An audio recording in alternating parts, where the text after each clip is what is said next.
నమస్తే అండి, welcome back to Mahesh world. ఈరోజు మనం జుట్టు నల్లగా, అందంగా, ఆరోగ్యంగా, ఒత్తుగా, పొడవుగా పెరగటానికి ఒక హోమ్ మేడ్ హెయిర్ ఆయిల్ని తయారు చేసుకుందాం. జుట్టున్నమ్మ ఏ కొప్పు పెట్టిన అందమే అంటారండి. మనం ఏ హెయిర్ స్టైల్ వేసుకోవాలన్నా మనకి జుట్టు అవసరం. ఆ జుట్టుని కాపాడుకోవాలంటే ఎలాంటి ఆయిల్ మనం ప్రిపేర్ చేసుకోవాలి. ఆయిల్ తయారు చేయడానికి నేను ఒక 250 ml కొబ్బరి నూనె తీసుకున్నానండి. ఇది మిల్లు దగ్గర నుంచి తెప్పించాను. ఈ 250 ml వచ్చి 85 తీసుకున్నారు. మనం దీనికి ఇంకా మందార పూలు, మందార ఆకులు, కలబంద, మెంతులు, కరివేపాకు తీసుకున్నానండి. ఈ మందార పూలు రోజు దేవుని దగ్గర పెట్టి పూజ చేసినవండి. మనకి ఒకేసారి ఎక్కువ పూలు కావాలంటే ఉండవు కనుక ఆ పూలు తీసి పక్కన పెట్టి ఉంచుకోవచ్చండి. మనం ఈ నూనె చేసేటప్పుడు వాడుకోవచ్చు.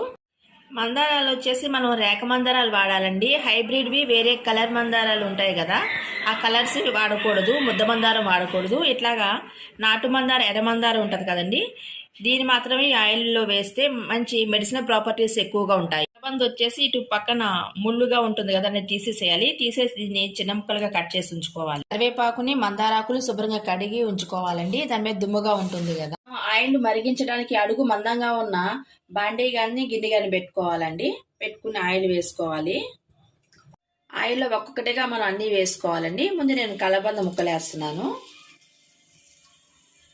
అలాగే మందారాకులు చిన్న చిన్న ముక్కలుగా తుంపి వేసుకోవాలి.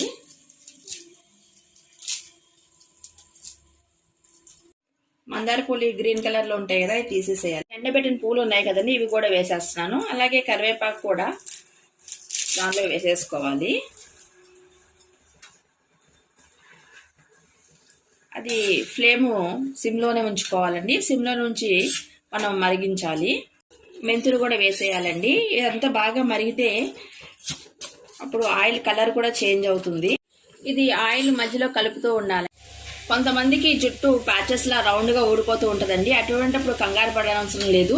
రేఖమందార పూలు ఉంటాయి కదా, మనం ఒక రేఖమందార పూలు తీసుకుని జుట్టు ఊడిన ప్లేస్లో ఇట్లా రౌండ్గా మనం మసాజ్ చేసినట్టుగా చేసుకోవాలి. ఫ్లేమ్ సిమ్లోనే ఉంచుకుని ఇట్లా సన్న మంట మీదనే మనం ఆయిల్ మరిగించాలండి. ఇంకా గ్రీన్గా అట్లా ఉంది కదా, ఇంతవరకు మనం ఆయిల్ మరిగించుదాము. చూస్తున్నారు కదండి, ఆకులన్నీ కూడా బాగా వేగిన సౌండ్ వినిపిస్తుంది. అంత నూనె బాగా మరిగింది. మనం ఇది స్టవ్ ఆఫ్ చేసేద్దామండి. ఈ వేడిలో ఎలాగే ఉంచుదాము. ఇప్పుడు నూనె అంతా చల్లగా అయిపోయిందండి. దీన్ని ఒక కాటన్ క్లాత్ తీసుకుని మనం వడబోసుకుందాము. ఎక్కువ వేస్ట్ అవ్వదు ఇట్లా చేసుకుంటే. మనకి మందారాకు, మందార పూలు మంచి కండిషనర్గా ఉపయోగపడతాయి. అలాగే మెంతులు యాంటీ డాండ్రఫ్గా ఉంటుంది. కరివేపాకు జుట్టు నల్లగా ఉండడానికి హెల్ప్ అవుతుందండి. కలబంద కూడా మనం రాసుకోవటం వల్ల సిల్కీ హెయిర్గా ఉంటుంది. హోమ్ మేడ్ హెయిర్ ఆయిల్ తయారైందండి. ఇది యాంటీ డాండ్రఫ్గా పనిచేస్తుంది. అలా జుట్టు పెరగడానికి, ఆరోగ్యంగా నల్లగా ఒత్తుగా పెరగడానికి హెల్ప్ అవుతుంది. స్కూల్కి, కాలేజ్కి వెళ్ళే వాళ్ళు ఆయిల్ పూసుకోవడానికి ఇష్టపడట్లేదండి ఇప్పుడు. అటువంటి వాళ్ళకి నైట్ టైమే బాగా కుదులుకు పట్టేట్టుగా ఆయిల్ మర్దన చేసి ఎర్లీ మార్నింగ్ మనకు తలస్నానం చేస్తే బాగుంటుందండి. ఈ కంటెంట్ మీకు నచ్చినట్టయితే లైక్ చేయండి, షేర్ చేయండి, సబ్స్క్రైబ్ చేసుకోండి. Thank you for watching.